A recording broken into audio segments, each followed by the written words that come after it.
Good evening friends, मैं अरविंद आप लोगों का अपने YouTube channel Arvind math solution में स्वागत करता हूं। आज की क्लास में हम टाइम स्पीड डिस्टेंस के एक बहुत ही इंपॉर्टेंट टॉपिक को डिस्कस करने वाले हैं। ये बहुत ही इंपॉर्टेंट टॉपिक है, सभी एग्जाम में इससे रिलेटेड क्वेश्चन पूछे जाते हैं, तो आप लोग वीडियो में लास्ट तक बने रहिएगा। इस टाइप को समझने के लिए हम लोग एक छोटा सा एग्जाम्पल लेते हैं और एग्जाम्पल के थ्रू ही हम लोग सारी चीज़ें समझने का प्रयास करेंगे। ठीक है, चलिए स्टार्ट करते हैं आज का वीडियो। ठीक है, तो मैं जो पॉइंट बताने वाला हूँ, अच्छा मैं कौन कौन सा पॉइंट डिस्कस करने वाला हूँ वो मैं लिख देता हूँ। जैसे हम लोग को याद है, जैसे मुझे याद है ना, हम लोग को नहीं कहना चाहिए, बहुत लोगों को याद होगा, बहुत लोगों को याद नहीं होगा। जैसे मुझे पता है कि डिस्टेंस इक्वल टू होता है S2T2 प्लस S1T1 और टाइम इक्वल टू होता है, ये टाइम कौन सा टाइम है ना, मिलने का टाइम है, मिलने का समय। इसको मैं समझाऊंगा, ठीक है। मिलने का समय तो T equal to under root T1 into T2, ठीक है। और एक बात और कि S1 upon S2 equal to under root T2 upon T1 होता है, ये मुझे पता है, ठीक है। ये सारी चीज़ें मेरे को याद है, आप लोगों को भी याद रखना है, याद कर सकते हो तो कर लो, लेकिन मैं इसको समझा देता हूँ कि भाई ये फॉर्मूला आया कहाँ से और इसका फॉर्मेशन किस तरह से होता है, ठीक है। एक एग्जाम्पल के थ्रू समझते हैं हम लोग, है ना। तो मान लेते हैं दो स्टेशन है मेरे पास, रेलवे स्टेशन ए और रेलवे स्टेशन बी, ठीक है। यहाँ से एक ट्रेन, यहाँ पे एक ट्रेन खड़ी है, इस प्लेटफॉर्म से एक ट्रेन निकलती है, यहाँ से भी एक ट्रेन निकलती है, ठीक है। ये मान लो ट्रेन वाई है और ये ट्रेन एक्स है, ठीक है, ट्रेन रेलगाड़ी।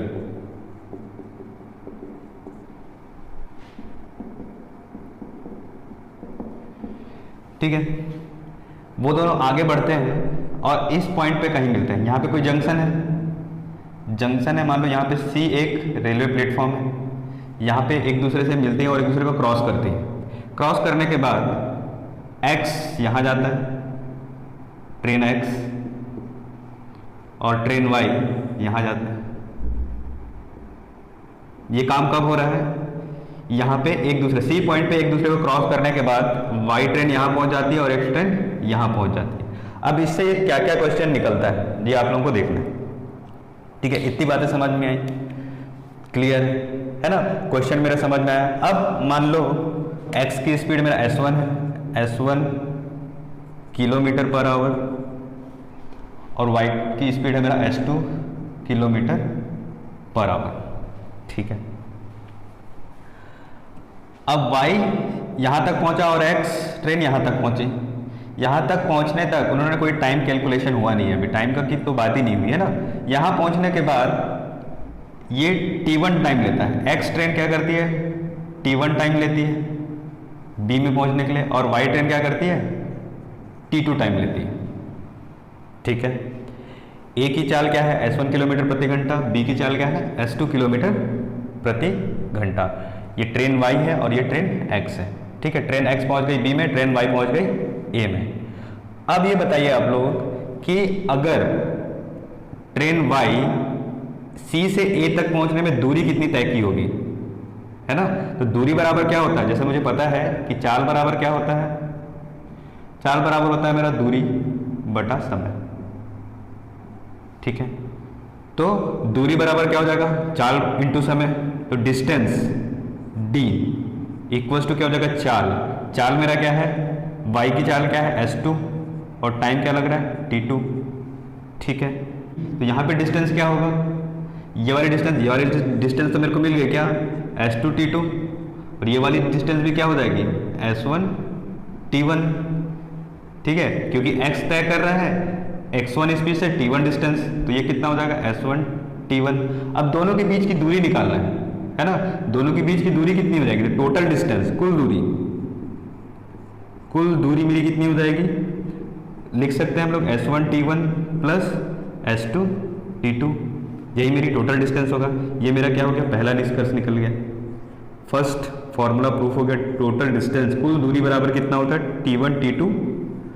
S1T1 प्लस S2T2, ठीक है। ये पहला केस हो गया, ठीक है। अब दूसरा क्वेश्चन ये बनता है कि अब अपने को ये पता है कि मिलने का समय जहां पर भी वो मिले होंगे वो वाला टाइम बराबर होगा। अच्छा, एक स्टूडेंट का मैसेज आया था कि सर मिलने का टाइम हमेशा बराबर कैसे हो सकता है? कैसे हो सकता है? नहीं होता है। जैसे मान लो कि मैं अपने घर से 10 बजे निकल रहा हूँ, आप अपने घर से 10 बजे निकल रहे हो, ठीक है। चलो आप 11 बजे निकल रहे हो, मैं 10 बजे निकल रहा हूँ।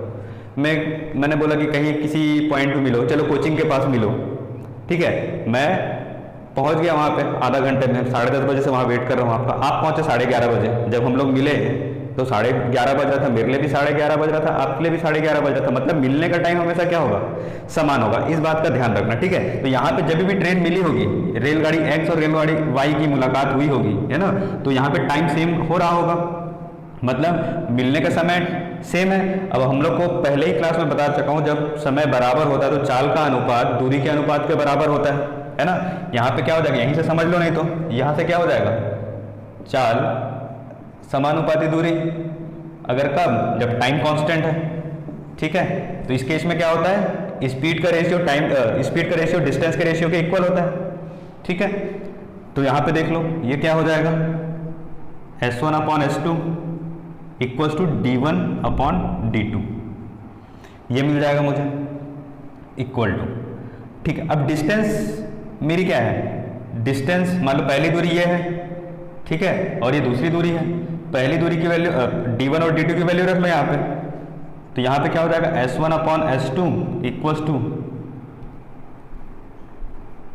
ये क्या हो जाएगा, S2T2/S1T1,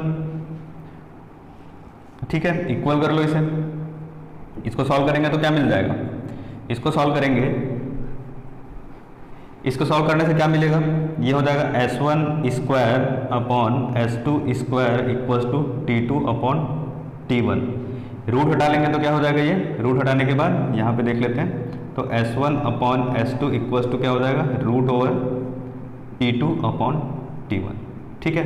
ये मेरा दूसरा केस है, बहुत ही इंपॉर्टेंट केस है ये, और बहुत सारे क्वेश्चन आप लोगों को एग्जाम में देखने को मिल जाएंगे इससे रिलेटेड, ठीक है। ये तो मेरा हो गया दूसरा पॉइंट। अब तीसरा पॉइंट है टाइम। देखो, जैसे हम लोग को पता है कि मिलने का समय समान होता है, क्लियर है। अब रेलगाड़ी एक्स सी पॉइंट पे पहुंच रही है, उसी तरह वाई भी सी पॉइंट पे पहुंच रही है, दोनों मिले, मतलब समय क्या हो जाएगा, दोनों के लिए सेम टाइम है। तो टी इक्वल्स टू क्या हो जाएगा, एक्स से सी तक पहुंचने में कितना वैल्यू आएगा टी का, समय बराबर है तो दूरी अपॉन चाल, दूरी यहाँ पे क्या है S2T2, और किस स्पीड से आ रही थी वो, S1 स्पीड से। उसी तरह वाई से सी के लिए टी का वैल्यू क्या हो जाएगा, टी इक्वल्स हो जाएगा S1T1/S2, ठीक है। क्योंकि समय बराबर है, दोनों को मल्टीप्लाई कर दो, ये हो जाएगा T², इसको मल्टीप्लाई करेंगे कितना हो जाएगा, S2T2/S1 मल्टीप्लाई है S1T1/S2। यहाँ से S2 कैंसिल हो जाएगा और S1 कैंसिल हो जाएगा, ठीक है। तो बचेगा क्या, T1 × T2, तो T इक्वल्स टू क्या हो जाएगा, यहाँ से T इक्वल टू हो जाएगा √T1 × T2, ठीक है। ये मेरा थर्ड केस है, ठीक है। ये तीनों फॉर्मूला बहुत ही इंपॉर्टेंट है। जितने भी कॉम्पिटिटिव एग्जाम आज तक हुए हैं, इससे रिलेटेड क्वेश्चन 101% बनते ही बनते हैं, चाहे वो CGPSC हो, CG व्यापम हो, SSC हो, बैंकिंग हो, रेलवे हो, जिसमें ये टॉपिक आ गया टाइम, स्पीड एंड डिस्टेंस, इससे क्वेश्चन बनेगा ही बनेगा, ठीक है। ये 3 पॉइंट बहुत ही इंपॉर्टेंट है, आप लोग इसका विशेष रूप से ध्यान रखिएगा और इसको बहुत ही अच्छे से पढ़िएगा, ठीक है। इससे पहले आप लोग हो सकता है रटते हुए आएंगे, मैंने भी रटा है, लेकिन मैंने समझते हुए रटा है, इसका कॉन्सेप्ट मुझे पता है, लेकिन वो चीज़ें मेरे को याद है। तो आप लोगों को भी ध्यान में रखना है कि ये चीज़ होती है और इसे किस तरह से यूज़ करना है। ये मेरा टी जो है, ये है मिलने का समय, ठीक है। जो टी निकाला है मैंने, ये जो सेम टाइम है वो मिलने का समय है। अब देखो इसको समझोगे कैसे, इस केस में क्या होगा, ए और बी कोई डेस्टिनेशन है, 2 पॉइंट है। कहने का मतलब ये है कि एक एंड से दूसरे एंड तक जाना है, लेकिन बीच में हॉल्ट होगा दोनों का। यहाँ से उठ के बी में जाएगा, एक्स यहाँ से उठ के बी में जाएगा, वाई बी से उठ के ए तक आएगा, लेकिन बीच में हॉल्ट होगा, दोनों मिलेंगे वहाँ पे, उसके बाद एक दूसरे के डेस्टिनेशन तक पहुँचेंगे, ठीक है। ये बातें आप लोगों को ध्यान रखना है, और ये तीनों इंपॉर्टेंट चीज़ है, तो तीनों भी बहुत अच्छे से आप लोगों को ध्यान में रखना है, क्लियर है। इसको बहुत ही अच्छे से नोट कर लो और इससे एक क्वेश्चन बना लेते हैं अभी तुरंत के तुरंत, ठीक है। देखो यहाँ पे क्वेश्चन समझा दे रहा हूँ मैं। क्वेश्चन क्या है कि 2 ट्रेन है मेरे पास एक्स और वाई, ठीक है, जो क्रमशः ए से बी तक और बी से ए तक जाना चाहते हैं, ठीक है। वो बिंदु सी पर एक दूसरे को क्रॉस करते हैं, क्रॉस करने के बाद ट्रेन एक्स 4 घंटे 48 मिनट और ट्रेन वाई 3 घंटे 20 मिनट लेती है एक दूसरे के स्टेशन पहुंचने में। ये क्वेश्चन मैं साइड में दे दूंगा, ठीक है। अब इसको सॉल्व कैसे करेंगे? सबसे पहला मेरे को क्या चाहिए कि स्पीड चाहिए। स्पीड चाहिए तो डायरेक्ट निकल जाएगा। अब स्पीड का फॉर्मूला क्या होता है? स्पीड का फॉर्मूला होता है S1/S2 इक्वल्स टू √T2/T1। ये हमने पढ़ा है अभी जस्ट, ठीक है। अब S1 का वैल्यू मेरे पास दिया है क्या, 40 किलोमीटर प्रति घंटा। S2 का वैल्यू निकालना है √T2। देखो ये 4 घंटे 48 मिनट है, 3 घंटे 20 मिनट है। ये हो गया पहला टाइम, ये हो गया दूसरा टाइम, ठीक है। क्योंकि एक्स और वाई के रिस्पेक्ट में क्वेश्चन में साइड में लिख दूंगा जिससे आप लोग को सारी चीजें क्लियर हो, ठीक है। अब देखो T2 टाइम क्या है मेरा, 3 घंटे 20 मिनट। इसको मिनट में चेंज कर लो तो 6 × 18 = 20 मतलब 200 मिनट हो जाएगा, ये 200 मिनट। इसको भी मिनट में चेंज कर लो, ये कितना हो जाएगा, 4 × 6 = 24 मतलब 288 मिनट। इसको कैंसिल कर लेते हैं। कैंसिल करने के बाद कितना आ जाएगा, ये 100/144 मतलब 10/12। 10/12 के साथ कैंसिल होगा, 1 0 कैंसिल करो, 12 × 4 = 48। तो S2 की वैल्यू यहाँ पे मेरे को क्या मिल गई, 48 किलोमीटर प्रति घंटा। ये मेरा आंसर हो जाए। मेरे ख्याल से आप लोग चीज़ों को समझ पाए होंगे, ठीक है। अब यहाँ से मेरे को पूछ सकते हैं दोनों के बीच की दूरी क्या होगी। दोनों के बीच की दूरी निकालने के लिए क्या क्या चीज़ चाहिए मेरे को? देखो दोनों के बीच की दूरी निकालने के लिए क्या चाहिए, डिस्टेंस इक्वल्स टू क्या होगा, S1 × T1 + S2 × T2, ठीक है। लेकिन ये मिनट में भी है, क्लियर है ना। मिनट को क्या करेंगे अपन, घंटे में चेंज करेंगे। घंटे में चेंज करने के लिए क्या करना पड़ेगा, अब देखो यहाँ पे कैलकुलेशन छोटा सा, 3 + 20/60। ये 20/60 लिखने के बजाय हम लोग क्या कर सकते हैं, यहाँ पे 1/3 लिख सकते हैं, मतलब 10/3, ठीक है। इसको भी क्या करेंगे हम लोग घंटे में चेंज कर लेंगे। तो उसके लिए क्या करेंगे, 4 + 12 × 4 = 48, 12 × 5 = 60। इसको क्या लिख सकते हैं, 5 × 4 = 20, 4 24/5, ठीक है। तो डिस्टेंस इक्वल्स टू क्या हो जाएगा, तो डिस्टेंस इक्वल्स टू हो जाएगा S1 की वैल्यू कितनी है, 40,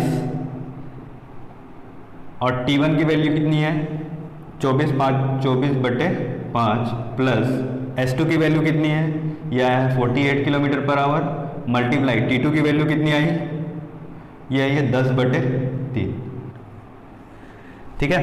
तो यहाँ पे आंसर कितना मिल जाएगा अपने को, 352 किलोमीटर, ठीक है। अब यहाँ पे हम लोग को मिलने का समय भी पूछ सकते हैं ना। जैसे मान लो क्वेश्चन में एक चीज ये बोला होता कि रेलगाड़ी, दोनों रेलगाड़ियाँ 10 बजे अगर सुबह निकल रही हैं, 10 AM अगर निकलती है, तो वो आपस में कितनी कब मिलेंगे, तो सी पॉइंट पे कब मिलेंगे ये पूछता तो मैं स्मॉल टी निकालता। तो स्मॉल टी का वैल्यू क्या हो जाता, small T T2/T1 √T1 T2। तो T1 कितना है 24/5 और T2 कितना है 10/3, ठीक है। तो यहाँ से कैंसिल हो जाएगा, जो कैंसिल होगा कैंसिल कर देंगे। 5 से 2 बार में कैंसिल होगा, 3 से 8 बार में, 8 दूनी 16 मतलब 4 घंटे बाद, 4 घंटे बाद वो मिलेंगे, ठीक है। 4 घंटे बाद मिलेंगे, कहने का मतलब है 10 बजे निकले होंगे तो 4 घंटे बढ़ा दो, मतलब 2 PM 2 बजे मिलेंगे, या 4 घंटे बाद मिलेंगे बोलो, या 2 बजे मिलेंगे वो बोल लो, ठीक है। तो ये बहुत ही इंपॉर्टेंट पॉइंट है जो आप लोगों को मेरे ख्याल से समझ में आ गई होगी किस तरह से इसमें क्वेश्चन आता है। तो मैं एक क्वेश्चन और करा देता हूँ जिससे आप लोगों को समझने में और आसानी होगी, ठीक है। देखो यहाँ पे क्वेश्चन में पूछ रहा है कि कितने बजे वे आपस में मिले थे। कहने का मतलब है कि मेरे को टी पूछ रहा है, टी मतलब क्या, √T1 × T2, ठीक है। अब यहाँ पे टाइम क्या क्या दिया हुआ है, 45 मिनट और 20 मिनट, ठीक है। तो ये हो गया 45 मिनट और ये हो गया 20 मिनट, ठीक है। 45 मिनट 20 मिनट, इसको ब्रेक करके लिख सकते हैं, डायरेक्ट मल्टीप्लाई भी कर सकते हो। तो मल्टीप्लाई कर देंगे कितना जाएगा, 900 किसका स्क्वायर होता है, 30 का स्क्वायर होता है। या फिर इसको ऐसा भी कर सकते हैं, इसको लिख सकते हैं 5 × 9 और इसको लिखते हैं 5 × 4। देखो एक 5 बाहर आएगा, एक 3 बाहर आएगा, एक 2 बाहर आएगा, एक 5 बाहर आएगा, एक 3 बाहर आएगा और एक 2 बाहर आएगा, ठीक है। ये कितना हो गया, 5 × 15 दूनी 30, ये हो गया 30 मिनट, ठीक है। तो अगर कितने बजे, 5 बजे निकला था तो कितने बजे मिलेगा, 5:30 पर। वो कब मिले होंगे, 5:30 पर मिले होंगे आपस में, क्लियर है इतनी बात। या फिर यहीं से मल्टीप्लाई कर देते हैं, अंडर रूट कितना हो जाता है 900, ये हो जाता है कितना 30। ठीक है, क्लियर इतनी बात। ठीक है, नेक्स्ट क्वेश्चन ले लेते हैं, एक और क्वेश्चन देख लेते हैं। चलो अगला क्वेश्चन है, यहाँ पे मेरे को दूरी पूछा है ना, तो सबसे पहले ध्यान रखो दूरी के लिए मेरे को क्या चाहिए, मेरे को डिस्टेंस पूछा है। तो डिस्टेंस का फॉर्मूला क्या होता है, देखो डिस्टेंस इक्वल्स टू क्या होगा, S1 into S1 into T1 plus S2 into T2। अब यहाँ पे देखो मेरे को 2 चाल चाहिए और 2 समय चाहिए, है ना। अब क्वेश्चन में क्या दिया हुआ है, क्वेश्चन में मेरे को S2 की वैल्यू नहीं दी है, क्वेश्चन में मुझे इसकी वैल्यू नहीं दी है ना, ये नहीं पता है। तो सबसे पहले S2 निकालूंगा, ये S2 कहाँ से निकलेगी या फिर सेकंड स्पीड कहाँ से निकलेगी, S1 upon S2 equals to under root T2 upon T1 से निकलेगी। क्लियर है, S1 की वैल्यू दी है 50 किलोमीटर पर आवर, S2 की वैल्यू मेरे को चाहिए, यहाँ पे 2 टाइम दिया हुआ है। अभी टाइम की वैल्यू क्या क्या है देख लेते हैं, 16 और 25 है ना। तो 16 और 25 है मतलब ये हो गया 25, ये 16, डायरेक्ट इसको 5 और 4 लिख सकते थे ना, 5 और 4, तो 5 से 10 बार में जाकर 10 चौक 40, मतलब S2 की वैल्यू कितना आ गया 40 किलोमीटर पर आवर, ये इसकी स्पीड है। इसलिए डिस्टेंस की वैल्यू क्या हो जाएगी, तो डिस्टेंस बराबर क्या हो जाएगा, डिस्टेंस D इक्वल्स टू, तो D की वैल्यू S1 इक्वल्स टू कितनी है, S1 इक्वल्स टू 50 है। टाइम कितना दिया हुआ है, टाइम 1 है मेरा 16 प्लस दूसरी स्पीड है 40 और टाइम 2 है मेरा 25। ठीक है, मल्टीप्लाई कर दो, 16 पंचे 80 प्लस ये हो जाएगा 1000 इक्वल्स टू कितना आ गया 1800 किलोमीटर। ठीक है, ठीक है, दोनों टाइम मेरा आवर में था इसलिए चेंज करने की जरूरत नहीं पड़ी, अगर मेरा आवर में नहीं होता तो इसको मैं आवर में कन्वर्ट करता।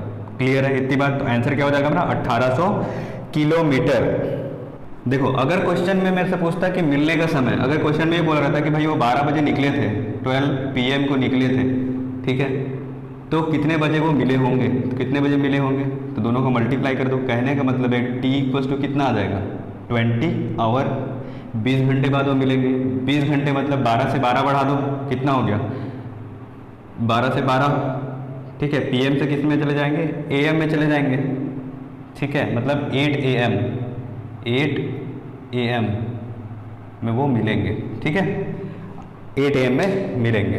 क्लियर है, समझ में नहीं आया, जैसे कि 12 बजा, 12 PM के बाद 12 घंटा प्लस 12 आवर, तो यहाँ पे क्या आ जाएगा 12 आवर के बाद 12 AM। ठीक है, 12 AM, उसके बाद कितना घंटा बचा, 8 घंटा बचा प्लस 8 आवर, टोटल 20 घंटे निकालना है। तो 12 8 20 घंटे बाद कितना हो जाएगा, 8 घंटे बाद 8 AM हो जाएगा। ठीक है, तो 8 बजे मिले होंगे। ठीक है, मिलेंगे 12 बजे अगर निकल रहे हैं एक साथ तो 8 बजे मिलेंगे। ठीक है, डिस्टेंस कितना ट्रेवल करना पड़ेगा 1800 किलोमीटर दोनों को मिला के। ठीक है, सेकंड की स्पीड कितनी होगी 40 किलोमीटर प्रति घंटा। ठीक है, मेरे ख्याल से ये चीज़ें भी आप लोगों को समझ में आ गई होगी। ठीक है दोस्तों, तो आज की क्लास में इतना ही, अगली क्लास में फिर से मुलाकात होगी। हाँ, एक बात और, अगर वीडियो पसंद आती है आप लोगों को तो उसको लाइक शेयर और सब्सक्राइब कीजिए। सब्सक्राइब करना बिल्कुल भी मत भूलिएगा। और हाँ, नोटिफिकेशन अगर प्रॉपर चाहिए तो आप लोगों को क्या करना है, आप लोगों को पता है घंटा दबाना है। ठीक है, अब वो घंटा किस तरह से दबाओगे वो आप लोगों के ऊपर है। ठीक है, लेकिन घंटी दबा देना भैया। ठीक है, तो चलते हैं, फिर से मुलाकात होगी अगले वीडियो में, तब तक के लिए जय हिंद।